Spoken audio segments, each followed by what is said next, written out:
another episode of Rocking Midlife, the podcast. And you are going to love today's guests. They were such a hit on our last episode where we talked about parenting aging parents.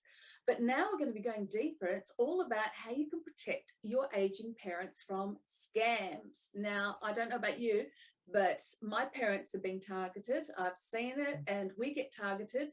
And unfortunately, we don't often think about the fact that older people aren't actually up to the play and realize these things are happening, particularly where technology is involved. So today's guests, you're going to absolutely love them. I'm welcoming back Kim and Mike Barnes. How are you guys? We're great. We're so glad to be with you. Yeah, thanks for having us. It's wonderful to have you back, and we're just going to dive on in. But before we do, I'm just going to quickly tell people a little bit about you guys, and then we'll get started. So over the past 5 years, Mike and Kim Barnes found themselves navigating problems they never saw coming from their parents. Alzheimer's, pacemakers, COVID pneumonia, and tough decisions having to be made, such as moving their parents into care facilities. And now they've learned to balance the many facets of aging parents, including medical, financial, and everyday life decisions. And they've also learned how to navigate the emotional roller coasters that go with it and how to protect their parents from scams. So we're going to dive right on in. Mike and Kim have a fabulous group. I'm going to say it right up front now in case you don't make it to the end of the episode. They have a fabulous, but you need to, they have a fabulous group. What's the name of the group, guys? It's Parenting Aging Parents. Well, there you go. Easy. Same as their business. I should have known that, shouldn't I? Parenting Aging Parents, a brilliant Facebook group. It is free to join. So even if you don't get to listen through this right away, go down below. I will have the links, whether you're on YouTube or you're listening on an audio platform, the links are there. Go join, because every one of us at midlife needs to know what to do and how to work with our aging parents to keep them protected and maintaining their dignity. So let's dive on in. Kim and Mike, why? Is it something that you've experienced with your parents, or what made you go into this area? Unfortunately, it has been something that I have experienced firsthand. My mom has been scammed a couple of different times. And it was, it started with the person who calls you and says, we need to maintain your computer. That actually sounded very legitimate at first. I live in a different city as my mom. My brother lived a fair distance away from her. And so every little problem she had, one of us couldn't just run over and look. So anyway, it started with kind of a computer service that said that they were going to help her. And that actually seemed to be okay. And it was really just a few years later that all of a sudden I'm hearing her say some things, and I'm realizing after I was on my way to a meeting one day and I get a phone call from my mom's banker, who, I don't even know the names of the bankers that I work with, but I know my mom's. Wow. And this was partly actually because we'd had one scam where somebody had gotten into her bank account and had told her that they needed her to buy gift cards and that they would give her the money. And what they did, though, after she gave bank account information, something that we had tried to tell her that you just don't, is not stuff you share with people over the phone. Yeah. But they had gone in and they'd created, they had won for this gift card scheme. They had transferred money from her savings account to her checking account, so that when she checked and called the bank to say, hey, did I get the money was in the checking account, but she didn't notice that it was not in her savings account anymore. Oh, God. So she had gone to the store and bought gift cards and gave them the codes. And then once that happens, guess what? Money's gone. Yeah. And there's no way to track it. Yeah. So that happened. Somebody tried to create a PayPal account in her name, or did create a PayPal, and started trying to, mess around with stuff. That was actually the time when we got to know the banker, at her branch, and he was fabulous and is still fabulous. And I still have to talk to him occasionally, but that was kind of the start of it. And when that happened, that really opened our eyes, because Mom immediately knew, I don't know why I did that. I know I shouldn't have done that. And so she felt terrible and so I had to be really careful to not say, like, Mom, what were you thinking? Because that made her feel bad. Yeah. So it was a matter of realizing, oh, okay. And helping her remember that they're very smart at being sneaky, and that's their job. Like, that's what makes them successful. So understand that might happen, but so don't feel bad about it, but let's know what to do if it happens again. And then unfortunately, a little while later, I was on my way to a meeting. I get a phone call from the bank and he says, I just want you to know that your mom just called, said she was on her way to withdraw money. And I told her to turn around and go home and call you. Yeah. Because she had almost fallen prey again. Again. And oh my gosh, it's just so hard. And so fortunately, you haven't had that situation where money has actually been lost. But you know, your dad gets emails all the time. My dad gets emails all the time. You know, those emails that come in that say your account is overdrawn. You need to click here to take care of this situation. Or thanks for this great big purchase from Amazon. Yeah. You know? So luckily, I taught him a long time ago, don't ever click on anything. Yeah. So instead, he just forwards it to me and says, what do I need to do about this? Son, what's going on here? And I'm always like, Dad, look at the return address email. You know, and when it's 378 something at gmail.com, that's not AT&T, you know?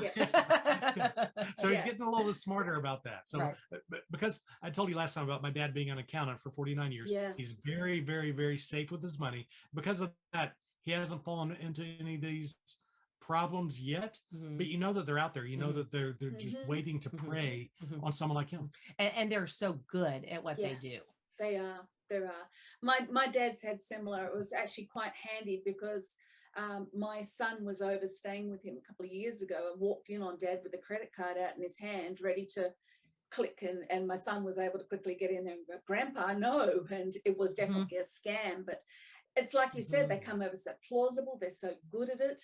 I don't know if you've ever been on YouTube and watched any of the videos of guys in America scamming the scammers, basically.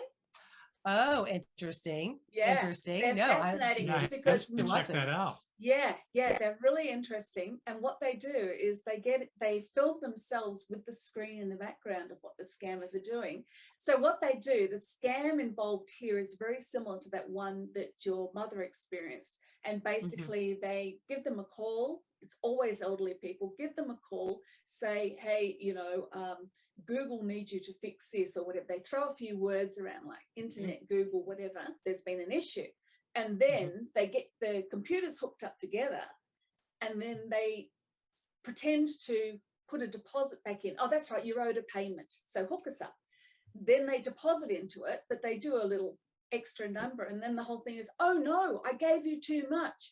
Oh, you're going to have to go to the bank and replace it, please, in cards or in this or whatever, because I'm going to lose my job. And then they really, really, really prey on the elderly person's, emotions. Like, oh no, this poor man's going to lose his job. And they sit on them. Are you there yet? Have you got to the bank yet? It's nonstop. It's relentless. And so what happens with these guys on YouTube, the really clever ones, is they then hack back into the scammers' computers and they'll often delete all their files. They'll often get all the phone calls of people who have been scammed and make calls to them. And most importantly, they get photos of a lot of them. But what you're seeing, which freaks the scammers right out and they hang up fast. But you're right, they are so organized and clever. So these particular ones seem to be mainly in India, and they're full call centers of guys sitting there making phone calls, working their way with a call with the floor manager checking up on them all. And it's their business, it's what they do. So it's actually, I didn't even realize it was that full on. And we even had the start of one of those phone calls here. My husband got one 2 weeks ago saying the same type of thing. And they were using words that we are used to down here in New Zealand. So, Spark needs you to do this. Spark's one of our telecommunications companies. And he started to, and then he realized, and then he just gave it to him. So they hung up real fast. Well, because I get text messages all the time that are like that.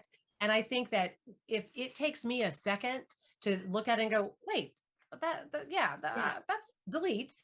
You know that if it takes me a second to do that, my mom is going to be so much more gullible because she's not as familiar with, she's not used to getting text messages that much anyway. And so they're not used to seeing an email that's fake. That's not the way that they are, that they operate. And so one of the things that I've done is that, and, different people have different, ways of doing this. I actually go into my mom's email at least once a day and I check to go ahead and try to delete any of that stuff that comes in so that she doesn't accidentally click on it. Yeah. And I'll go in and, you can filter things so that this sender always goes in, if you can report it as spam, if it's something that it maybe isn't spam technically, but it's, political stuff or whatever, you can have it filter so that it goes straight to the trash potentially. But that's kind of one of the things that I've done to try to help just sort of protect her from having to make that decision of, do I click or do I not? That's a great idea. That's one of the suggestions that we tell people as you're getting ready to unfortunately have to take care of your parents, besides the financial and the housing and the legal aspect, is what are passwords? What are all the passwords, as opposed to even the common ones? What's the alarm code at their house if they still live in their house? What's their email password? Because it sounds like, well, are you trying to get in and steal some emails? No, it's just that if something happens and you're hospitalized or you pass away, then I may need to get in there, for one. But for number two, even if you're not, especially since our parents live about 200 miles away, if anything happened, we can always get in and check email. I do that with my dad all the time, where I'm getting in, I look at his email, I'm checking it to make sure everything's okay. Luckily, he doesn't click on anything he's not supposed to. Knock on wood. but I can get in there. And if you don't, we know so many people are like, I have no idea what mom and dad's email password is. Can you get into their iPhone? Can you get into their computer? And it's just stuff like that again, even just right now, it's a good safety precaution, because it helps you help them. Yes, it helps you help them. But in the long run, when it's a crisis, when there's something really wrong with mom or dad, then that's something I don't have to worry about. Where think about in today's world, you get bills that come in via email, and then you pay them via email. Well, if you can't get into the email, how can you pay those bills? And if dad's stuck in the hospital, then what's going to happen with that bill? But if you're able to take care of it, that's one less part of the crisis that you have to worry about. So the passwords, it sounds kind of funny, but it can really come in handy to know those passwords. And if you train your parents well enough, and I say train because I really mean that, because I've trained my dad to where he calls me saying, son, what's my password for this? I was like, well, Dad, it's this. I was like, oh, okay, thanks. So it just makes things a little bit easier. So it's just, and as long as they know, and that you have that kind of relationship where you can just say, like, I just want to be able to jump in and be able to help and just double check, so that when you get that weird email that looks suspicious, I can just go in and delete it for you. And fortunately, my mom is very open to that as well. And one other thing that I did that I thought has been, again, just as a precaution, is we reduced her credit limit on her credit cards. Maybe you need one that needs to be there in case of an emergency. So maybe that's one that is kind of hidden just in case. But on her one that she keeps in her wallet, because credit card companies give you these crazy limits. If you've been, especially if you've had the card for a long time, they'll raise it up. And so we lowered it down to a number that we felt like, okay, that still allows her to be able to go to the grocery store or, get her prescriptions or get whatever little stuff that she needs. But yet, and if somebody were to hack that account or scam her, there's going to be a definite ceiling to what they can get, which, I mean, sounds terrible, because a couple $1,000s is still a couple of $1,000s that you don't want to lose. That's better than tens of thousands of dollars. We had a person in our group who talked about their father-in-law who'd been planning to move from California to Texas. And when they got out to California to get him all ready to move, they realized he had been scammed out of about $100,000. And it was people that had that a little bit at a time, and he was writing the checks. So there's nothing you can do about it. And there's a special place for those people who are doing this and scamming our elderly. It just makes me so sad. But that was devastating. And that's a lot of money. And for a while, they weren't sure they were going to continue to be able to move him here, because that was money he needed to be able to move. And you just hate hearing stories like that. And so, little things that you can do to hopefully protect them. Again, just precautions. I told you before about my mom and Alzheimer's, and she's been showing signs of Alzheimer's for almost 10 years. But about 6 or 7 years ago, I started talking to my dad about, what does mom still have in her purse? Because at the time they still lived together in independent living. They would go out and go shopping here, there, everywhere. And they would go out, and she had a purse, and she still carries a purse, but it'd be so easy for somebody to get in her purse and grab that wallet and take it away. And she wouldn't even notice. And, you know, if she had 4 or 5 credit cards in there and some cash, who knows what else, I said, let's try to take it away. Well, the first time we tried to take it away, she's like, what are you doing in my purse? Well, Mom, we just need to take don't touch my credit cards. I think the woman's purse is the equivalent to the father having to give up driving, you know. Yes. And my mom's like, I use those all the time. It's like, my dad's like, she hasn't used that in like 4 years. Right. But she wouldn't get rid of it. Yeah. Well, eventually, you know, when she wasn't looking, we got it to where there was only one old credit card in there. Yeah. So hopefully expired or something. So she'd be happy about it. But again, take those away just as a precaution, because you don't know who's out there watching. You know, you can't tell that she has Alzheimer's just from seeing her at the store. Somebody sees an 80-year-old woman's like, oh, you know, I'm going to try and grab that wallet out of her purse because her purse is just dangling there. So it's just a safety thing, and it made us feel a lot better that we were taking care of that and kind of keep anything bad from happening ahead of time. Yeah, such practical tips. And you're so right, because, you know, we were talking about being prepared on our last interview, but we were thinking more about the general things of, you know, power of attorney and, you know, wills and who's going to look after you and where you're going to live and all that type of thing. But with technology the way it is, ours is probably the first generation, really, isn't it, of having to teach our elders and to protect our elders from scamming via technology. And it's a whole minefield. I mean, like you said, you get scam texts and things. I get them all the time. So, you know, you think of that bombarding our parents who are just not used to it. And it looks so legit now. I remember, you know, scammers from years ago, you get an email, it was really obviously a scammer, but now bad grammar, English. Yeah. Now they can replicate logos. Like, here's a classic for you. Someone's trying to use my profile on Facebook at the moment to scam. I found a whole duplicate page.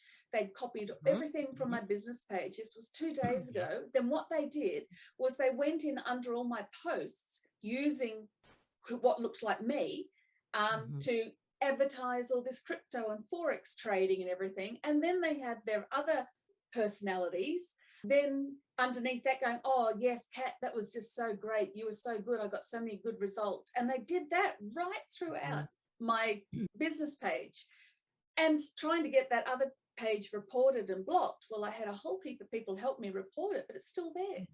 Yeah. So, well, and I mean, and the sad thing is that those schemes will continue to get more elaborate, so that they can't, because people are wising up to, oh, okay, don't click on a link if you don't know where it's from. Or when you get the, hey, you know, Kim, I thought you might want to see this video. Yes. And it's from somebody you haven't talked to in a while, and it doesn't have anything else. You think, yeah, that's not real. So we're learning to spot those things. So they're having to get more creative and be more, you know, be sneakier, if you will. But it's really hard. Yeah. It's really hard. Yeah. And relentless.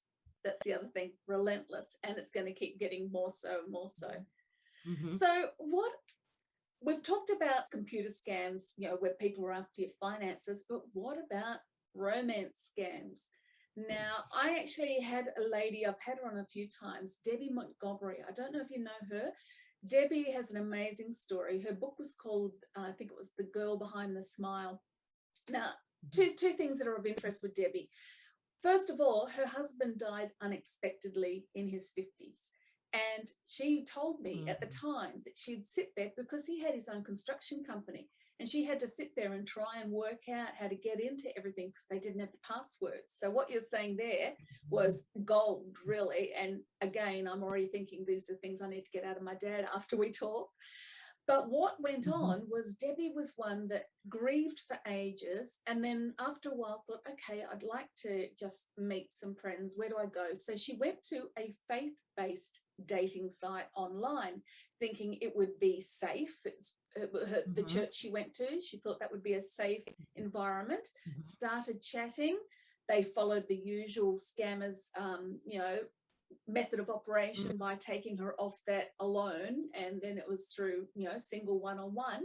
She was scammed. Was it $1 million? I think it was nearly $1 million. Oh my gosh. It was massive, and little bits over time. And she thought she'd met the family and she'd done this and done that. It was massive. And she went to the FBI, and she's helped them now set up this whole romance scams sort of organization to help and educate other people. But part of it is what you touched on before, is that people who are scammed feel so much shame that they don't talk about it.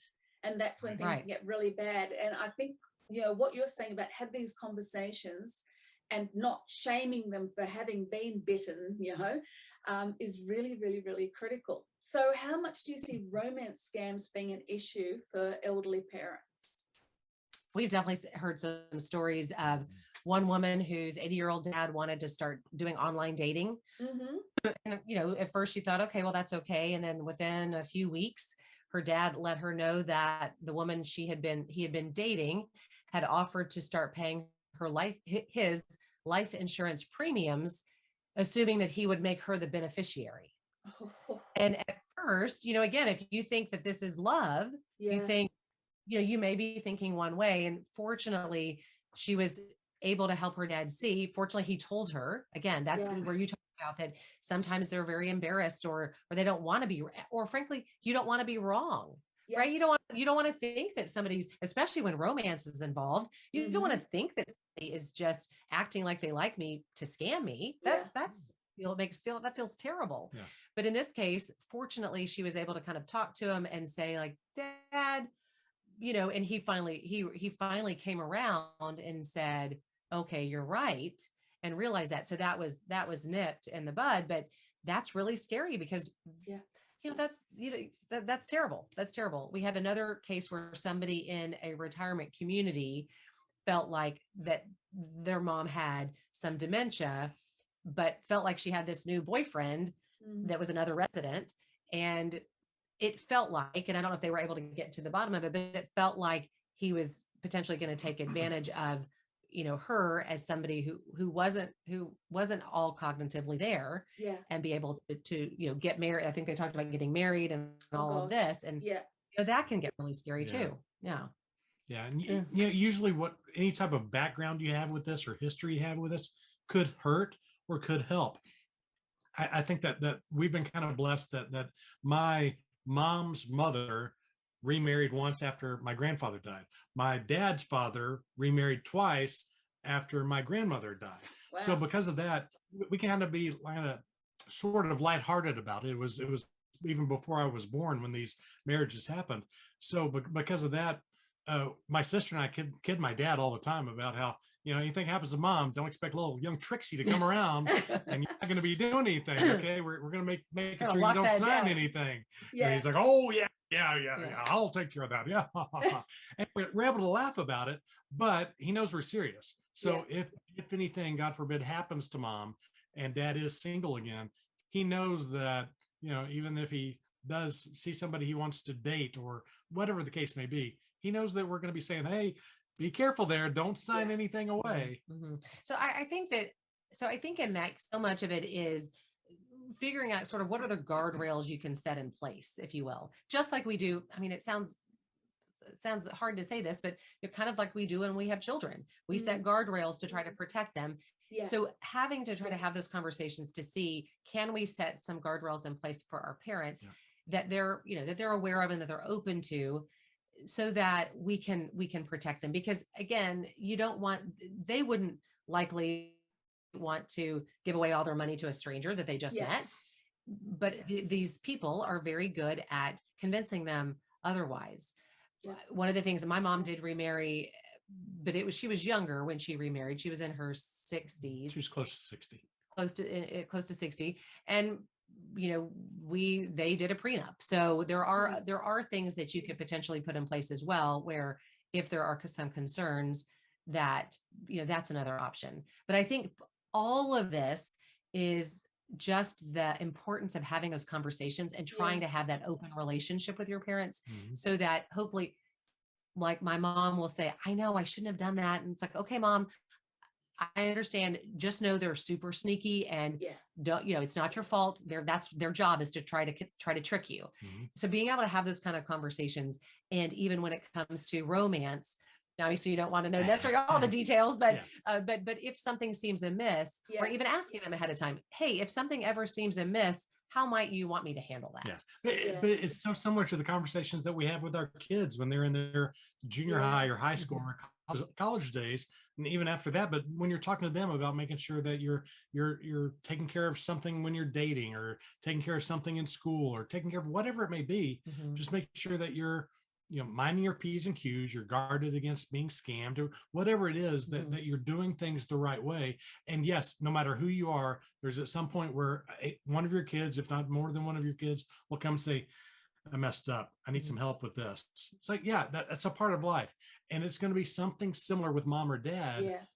You've got to have an open relationship so that you can try to guard against it as best that you can. Right. And they're open enough and willing enough to talk to you about it. Yes. Yeah, that's the thing though. That's the key word, willing enough. Now, for people listening in, I had a chat with Kim and Mike earlier about an elderly member of my family who we truly believe is being scammed by the woman that's with him at the moment. We saw him throw away hundreds of thousands of dollars already. And there's no willingness to listen to anyone else's viewpoint. I mean, what can you do? Can you do anything?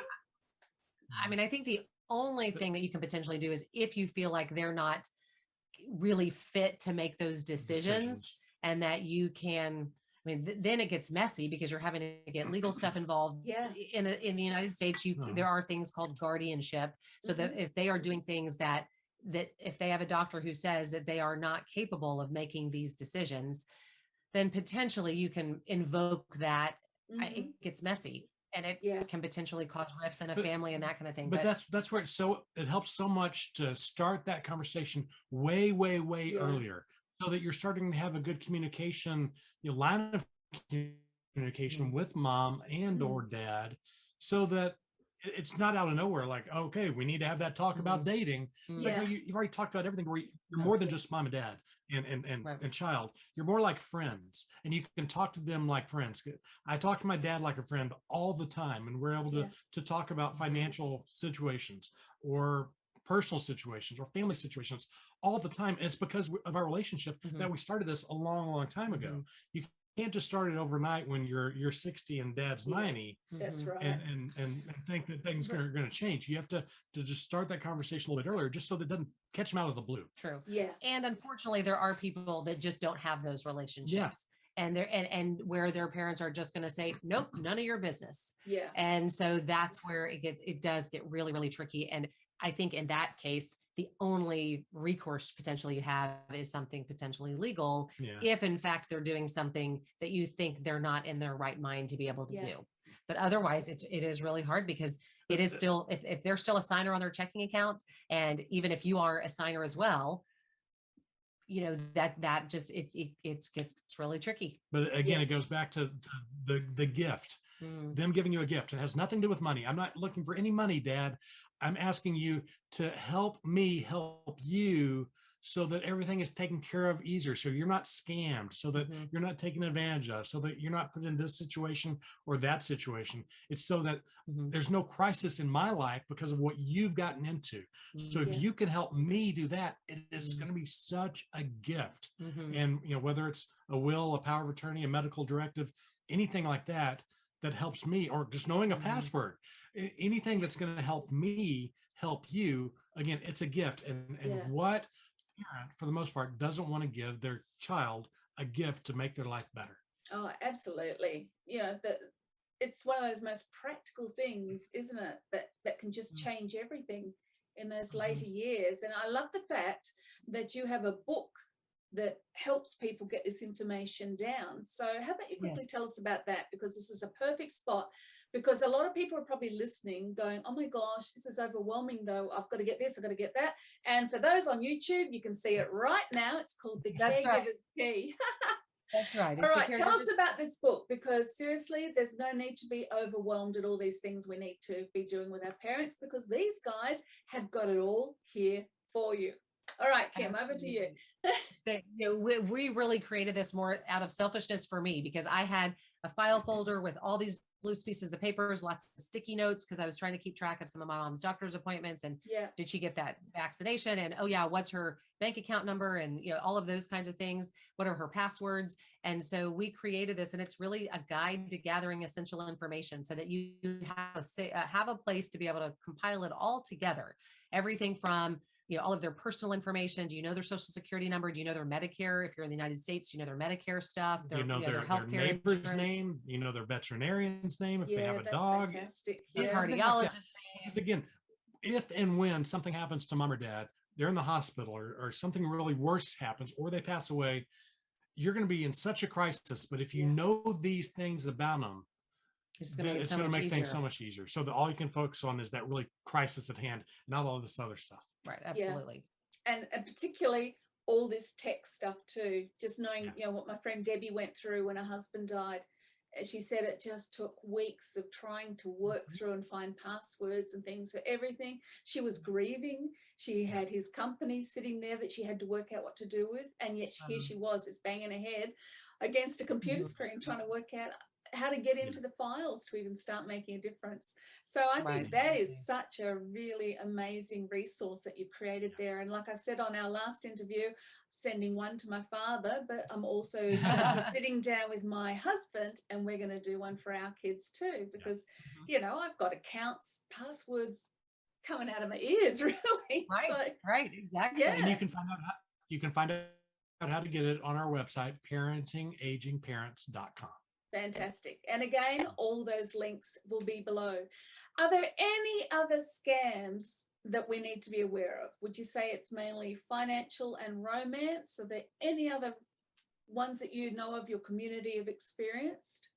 I think that some of it I think a lot of it ends up being financially at some point. And well, it's usually the end game with all of them, isn't it? Exactly. Yeah. Some of it is people either befriending the aging parent, and whether it's doing their lawn and then coming in and for lemonade, and then all of a sudden I had a friend who's found the people who are mowing their yard came in for lemonade every day and just wiped out their entire collection of silver. China collection. All gone. All their sterling. And it wasn't overnight. It was, a little bit at a time. Come in, be offered lemonade and take something. Yeah. And she had bad eyesight, so she didn't notice it as much. They were taking it out of the drawers, not out of the china cabinet. So I think there's lots of things where they're being befriended that can be a situation. Just, besides the phone calls, the solicitations that come over the phone, I've had to train my mom, and sometimes better than others, don't give your credit card over the phone, whether it's a political donation, a nonprofit group. Just say, if you want me to donate, send me some information and we'll take a look at it.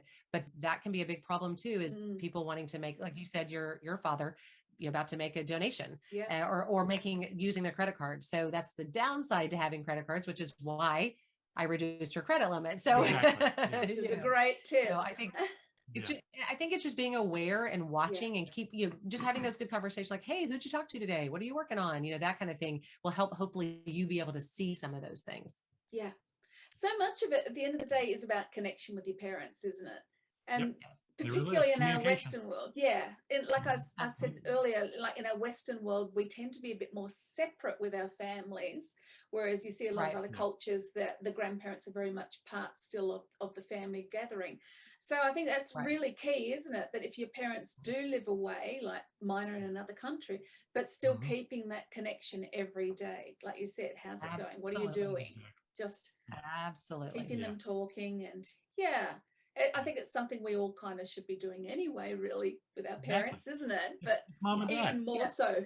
Yeah, even more so in this day and age. Have you, with your group, your wonderful group you've got there, have you seen a lot of people whose parents have experienced anything? So rather than different types, what's the quantity sort of like? Are you seeing more and more people saying their parents have been approached or targeted in any way?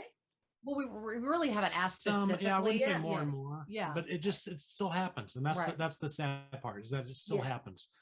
Even though people know it's out there and it could be coming, this still happens. Right. Some of them may not know because their parents haven't told them. And so that can be the case as well. I really think this is something we're only kind of, it's the tip of the iceberg, I think, as far as scamming elderly goes, because as you know, as everything's getting quicker and better and they're more slick at it and technology, it's something I think we need to be aware of even more so for our parents, isn't it?